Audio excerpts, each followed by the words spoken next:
நாம் எவ்வளோ விஷயங்களை ஈர்க்க முயற்சி பண்ணுறோம். அது ஒரு சில நேரங்களில் நம்ம அதுக்குண்டான இன்ட்ரெஸ்ட் நம்ம எடுத்துக்க மாட்டோம். அதாவது நம்ம அந்த கோலை வந்து டிசைட் பண்ணும்போது, எழுதும்போது இருக்கிற அந்த ஒரு இன்ட்ரெஸ்ட், அதை தொடர்ந்து ஃபாலோ பண்ணும்போது, அது ஈர்க்கணும்னு முயற்சி பண்ணும்போது, அதுக்கான வேலைகள் செய்யும்போது நம்மளே தள்ளி போட்டுருவோம். ஏதோ ஒரு காரணத்துக்காக அது மேலே அவ்வளோ ஒரு எக்ஸைட்மெண்ட் க்ரியேட் ஆகாது. உண்மை சொல்லணுன்னா நம்ம நிறைய இலக்குகளை ரீச் பண்ண முடியாதக்கு ஒரே ஒரு காரணம், நமக்கு அதை தொடர்ந்து பண்ணுறதுக்கான மோட்டிவேஷன் கிடையவே கிடையாதுன்னு சொல்லலாம். இது ஏன் நடக்குதுன்னு கேட்டிங்கன்னா, சைக்கலாஜிக்கலாக உங்களுக்கு அந்த கோல் வந்து வேணும். ஆனால் உங்களோட கான்ஷியஸ்க்கு அந்த கோல் மேலே அவ்வளோ ஒரு இன்ட்ரெஸ்ட் கிடையாது, ஒரு எக்ஸைட்மெண்ட் கிடையாது, ஒரு எதிர்பார்ப்பு கிடையாது. நல்லா யோசிச்சு பாருங்கள். நம்ம ஏதோ ஒரு விஷயத்தை வந்து ஆன்லைனில் ஆர்டர் பண்ணியிருப்போம், இல்லை ஏதோ ஒரு பொருள் வாங்கியிருக்கோம் அப்படின்னா நமக்கு அது வந்து சேர்கிற வரைக்குமே அதுக்கு உண்டான எக்ஸைட்மெண்ட் இருக்கும். அது எப்போ வருதுன்னு ட்ராக் பண்ணுவோம், இல்லை ஃபோன் பண்ணி கேட்போம். ஏதாவது ஒரு எக்ஸைட்மெண்ட் அந்த பொருள் மேலே இருக்கும். இதே மாதிரி தான் நம்ம சின்ன வயசில் வந்து ஒரு திவாலி ஃபெஸ்டிவல் வருது, ஒரு கிறிஸ்மஸ் வருது, இல்லை ஒரு பொங்கல் வருதுன்னா அதுக்கு உண்டான எக்ஸைட்மெண்ட் ஒரு லீவுக்காகவோ அந்த ஃபெஸ்டிவலுக்காகவோ அந்த ஒரு பெரிய எக்ஸைட்மெண்ட் நம்ம கான்ஷியஸ்குள்ளே இருக்கும். அந்த மாதிரி எக்ஸைட்மெண்ட் இப்போது நீங்கள் வச்சுருக்கிற உங்களுடைய இலக்குகள் மேலே இருக்கான்னு பாருங்கள். காரணம் என்ன அப்படின்னா, நம்ம சரியான இலக்குகளை சூஸ் பண்ணும்போது நம்மளுடைய மேனிஃபெஸ்டேஷன் ப்ராசஸ் ரொம்ப ஈஸியாகுது. நீங்கள் அந்த விஷயத்தை ஈர்க்கறதுக்கான வாய்ப்பு மேக்ஸிமம் 20 to 30% சரியான ஒரு இலக்கை செட் பண்ணும்போது, சரியான ஒரு கோலை செட் பண்ணும்போதே உங்களுக்கு அது நிறைவேறுன்னு சொல்லலாம். காரணம் என்னென்னா, நம்ம நிறைய பேர் பண்ணுற தப்பு, நமக்கு தேவையான கோலான்னு தெரியாது, உண்மையிலேயே அதில் நமக்கு இன்ட்ரெஸ்ட் இருக்கான்னு தெரியாது, சில காரணங்களுக்காக அதை நீங்கள் சூஸ் பண்ணிடுறீங்க. அதுக்கப்புறமா அது ஏன் எனக்கு மேனிஃபெஸ்ட் ஆகலை, ஏன் என்னால் ஈர்க்க முடியலன்னு யோசிக்க ஆரம்பிக்கிறோம். அப்போது அந்த மாதிரி ஒரு 3 விஷயம் இப்போ நான் உங்களுக்கு ஷேர் பண்ணுறேன். ஒரு வேளை நீங்கள் வந்து இலக்குகள் நிர்ணயிக்கும் போது இந்த 3 பாயிண்ட்ஸ் கான்ஷியஸில் வச்சுக்கிட்டீங்க அப்படின்னா, இனி நீங்கள் சரியான இலக்குகளை தேர்ந்தெடுப்பீங்கன்னு நம்புகிறேன்.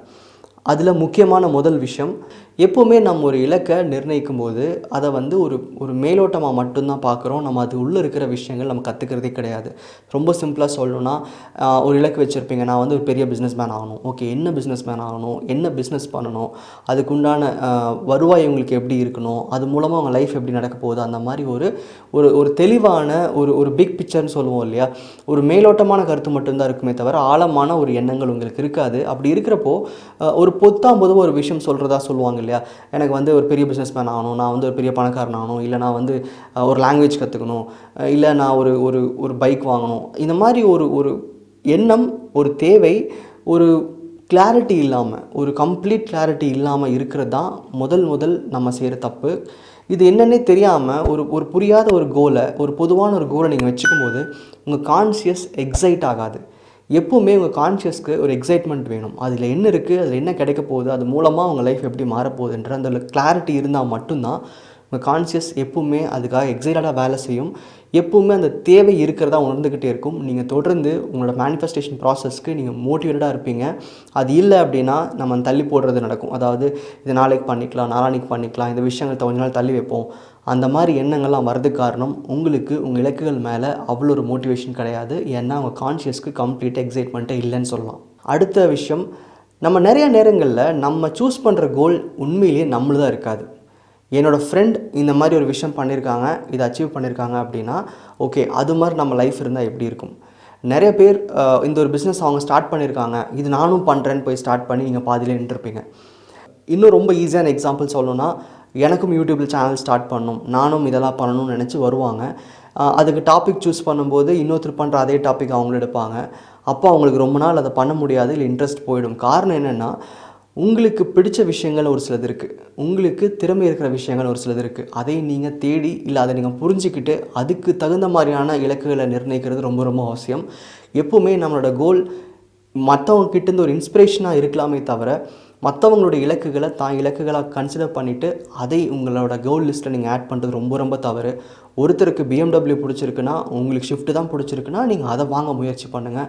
அவங்கக்கிட்ட இருக்குன்றதுக்கு வேண்டி அதை நீங்கள் பார்க்க ஆரம்பிச்சிங்க, அது எனக்கு கோலாக மாற்றிக்கணும்னு நினைக்க ஆரம்பிச்சிங்கன்னா, அது உங்களுக்கு நீங்கள் மற்றவங்கள பார்த்து எடுக்கிற ஒரு முடிவாக இருக்குமே தவிர உண்மையிலேயே அது உங்களுக்கு தேவையான விஷயமாக இருக்கிறதுக்கான வாய்ப்புகள் ரொம்ப ரொம்ப கம்மி. அந்த மாதிரி நேரங்களில் முதல் சொன்ன மாதிரி தான், ஒரு விஷயத்தை புஷ் பண்ணுறதுக்கான எக்ஸைட்மெண்ட் உங்கள் கான்ஷியஸ் கொடுக்காது. கண்டிப்பாக நீங்கள் அதை வந்து ஸ்லோ டவுன் பண்ணிடுவீங்க. அடுத்த முக்கியமான விஷயம் என்னென்னா, நம்ம எப்போவுமே ஒரு இலக்கை டிவைட் பண்ணி சப்கோல்ஸ் க்ரியேட் பண்ணுவோம். அதாவது இந்த விஷயம் முடித்தா அடுத்தது நான் இதை முடிச்சிடுவேன், இதை முடிச்சிட்டா தான் அங்கே நான் போக முடியும்னு சொல்லி ஒரு அல்டிமேட் கோலை விட்டுட்டு, அதாவது எனக்கு இதுதான் லைஃப்பில் நடக்கணும் அப்படின்னு வச்சுருப்பீங்க, அதை விட்டுட்டு அது ரீச் ஆகிறதுக்கு உண்டான ஒவ்வொரு ஸ்டெப்பு இருக்குது இல்லைங்களா. ரொம்ப சிம்பிளாக சொல்லணுன்னா, ஒரு டிஎன்பிசி எக்ஸாம் எழுதுறீங்க, அதை ஒரு கோலாக வச்சுருப்பீங்க. உண்மையிலேயே அது கோல் கிடையாது.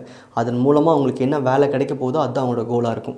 ஒரு பிஸ்னஸ் ஸ்டார்ட் பண்ணணும்னு நினைக்கிறீங்க, அதுக்கு முன்னாடி எனக்கு ஒரு 2 lakhs எப்படியாவது நான் வந்து லைஃப்பில் மேனிஃபெஸ்ட் பண்ணணும், அதுக்காக லோன் கேட்க போகிறேனா இல்லை வேறு வேலை செஞ்சு அதுக்கான பணம் சேர்த்த போகிறனோ அப்படின்னு சொல்லிட்டு அதுக்கு செப்பரேட் கோலாக மாற்றி அதை ஒரு சப் கோலாக வச்சுக்கிட்டு அதுக்கு நீங்கள் ஒர்க் பண்ணுவீங்க. கேட்டால் நிறைய பேர் சொல்லுங்க, ஏன்னா short term goal, long term goal வந்து பிஸ்னஸ் தான் அப்படிம்பாங்க. அந்த மாதிரி இல்லாமல் எப்போவுமே உங்கள் கோலோட அல்டிமேட் பாருங்கள். ரொம்ப சிம்பிள் எக்ஸாம்பிள், நீங்கள் வந்து ஒரு ஒரு ஃபுட்பால் மேட்ச் பார்த்துருப்பீங்க. நீங்கள் வந்து ஒரு கோல் போஸ்ட்டில் கோல் அடிக்கணும் அப்படின்னா நீங்கள் நடுவில் இருக்கிற தடைகளையே பார்த்துட்ருப்போம். மோஸ்ட்லி அந்த கோல் போஸ்ட் அங்கே இருக்கும், ஆனால் நம்ம என்ன பண்ணுவோம், இங்கேருந்து அந்த பால் பாஸ் பண்ணுறதுக்கு, திரும்ப அங்கேருந்து இன்னொருத்தருக்கு பாஸ் பண்ணுறதுக்கு அதுக்கு நடுவில் என்ன தடைகள் இருக்குது, அங்கேருந்து கிராஸ் பண்ணால் அடுத்தது யார் அங்கே நிற்கிறா. ஸோ நம்ம மோஸ்ட்லி நம்ம தடைகளை பார்த்து அதை சால்வ் பண்ணுறதுக்கு உண்டான இலக்குகளை தான் நம்ம எப்போவுமே செட் பண்ணுறோம். நல்லா யோசிச்சு பார்த்தீங்கன்னா நீங்கள் அல்டிமேட் கோல் வேறு எதுவோ இருக்கும், ஆனால் நீங்கள் ஒர்க் பண்ணிட்டுருக்கிறது இன்றைக்கி அந்த விஷயத்தை நான் தாண்டணும், அந்த பிரச்சனையை நான் முடிக்கணும், அதுக்கப்புறம் தான் அந்த கோலுக்கு போக முடியும்னு சொல்லி நிறையா சப் கோல்ஸ் க்ரியேட் பண்ணுவீங்க. அது கண்டிப்பாக ஒரு நாளில் என்ன பண்ணும் அப்படின்னா, நீங்கள் இதெல்லாம் ஃபோக்கஸ் பண்ணி இந்த தடைகள்லாம் நீங்கள் பார்த்துட்டே இருக்கும்போது உங்களோட அல்டிமேட் கோல் என்னன்றது உங்களுக்கு மறக்க ஆரம்பிச்சிடும். எப்போவுமே ஒரு விஷயத்தை முயற்சி பண்ணுறீங்கன்னா அது உங்களோட அல்டிமேட் கோலுக்காக மட்டும் பண்ணுங்கள். அதை பண்ணிங்கனாவே இப்போ இருக்கிற ரியாலிட்டி, இப்போ நீங்கள் பார்த்துட்ருக்கிற பிரச்சனைகள், இப்போ நீங்கள் பார்த்துட்ருக்க தடைகள் எல்லாமே ஆட்டோமேட்டிக்காக உங்களுக்கு ஏற்ற மாதிரி மாற ஆரம்பிக்கும். அதுதான் இந்த யூனிவர்ஸ் உங்களுக்கு செய்கிற ஒரு அற்புதமான விஷயம் சொல்லலாம். அதை நம்ம புரிஞ்சுக்கிறது இல்லை, நம்ம தடைகளை சால்வ் பண்ண தான் பார்க்குறோம். உண்மையிலேயே உங்கள்கிட்ட இருக்க நிறைய கோல்ஸ் அது கோல்ஸே கிடையாது.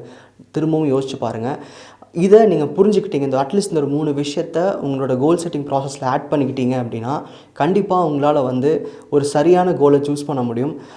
எனக்கு இதோட தேவை ரொம்ப முக்கியமாக இருந்துச்சு. ஈர்ப்பு விதியை பற்றி பேசுகிறோம், அதை எப்படி பண்ணணும்னு சொல்லி கொடுக்குறோம். ஆனாலும் சரியான இலக்குகள் இருந்தால் மட்டும்தான் நீங்கள் எந்த ஒரு ஈர்ப்பு விதி சம்மந்தப்பட்ட விஷயங்களை நீங்கள் முயற்சி பண்ணுறதுக்கு ஒரு யூஸ்ஃபுல்லாக இருக்கும். ஈர்ப்பு விதியை பற்றி நிறையா விஷயங்கள் ஷேர் பண்ணால் கூட ஒரு சரியான இலக்கை நிர்ணயிக்கணும் அப்படிங்கிற ஒரு முக்கியமான ஒரு விஷயத்தை சொல்லிக் கொடுக்கறதுக்காக தான் ஒரு சின்ன ஆன்லைன் ஒர்க் ஷாப், ஒரு 5 days ஒர்க் ஷாப் ஸ்டார்ட் பண்ணியிருக்கோம். இது ஆன்லைனில் தான் இருக்க போகுது. அதுக்கு தேவையான ஒவ்வொரு நாள் நீங்கள் செய்ய வேண்டிய வேலைகள், அந்த கோலை நீங்கள் ஃபைன் டியூன் பண்ணுறதுக்கான விஷயங்கள் 5 நாள் நடக்கும்.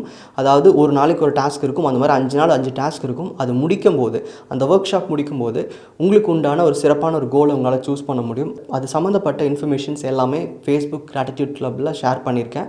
அந்த குரூப்பில் இருக்கிற மெம்பர்ஸ் கண்டிப்பாக யூஸ் பண்ணிக்க முடியும். உங்களுக்கு இந்த ஒர்க் ஷாப் யூஸ்ஃபுல்லாக இருக்கும்னு நினச்சிங்கன்னா நீங்களும் தாராளமாக ஃபேஸ்புக் குரூப்பில் ஜாயின் பண்ணலாம். அடுத்து இன்னும் நிறையா ஒர்க் ஷாப் ஸ்டார்ட் பண்ணுறதா பிளான் இருக்குது. ஸோ நீங்கள் ஃபேஸ்புக்கில் மெம்பராக இருந்தீங்கன்னா நீங்கள் எல்லா ஒர்க் ஷாப்ஸையும் ஃப்ரீயாகவே ஆக்சஸ் பண்ணிக்க முடியும். உங்களுக்கு இன்ட்ரெஸ்ட் இருந்தால் அது சம்மந்தப்பட்ட விஷயங்கள் டிஸ்கிரிப்ஷனில் ஷேர் பண்ணியிருக்கேன். நன்றி.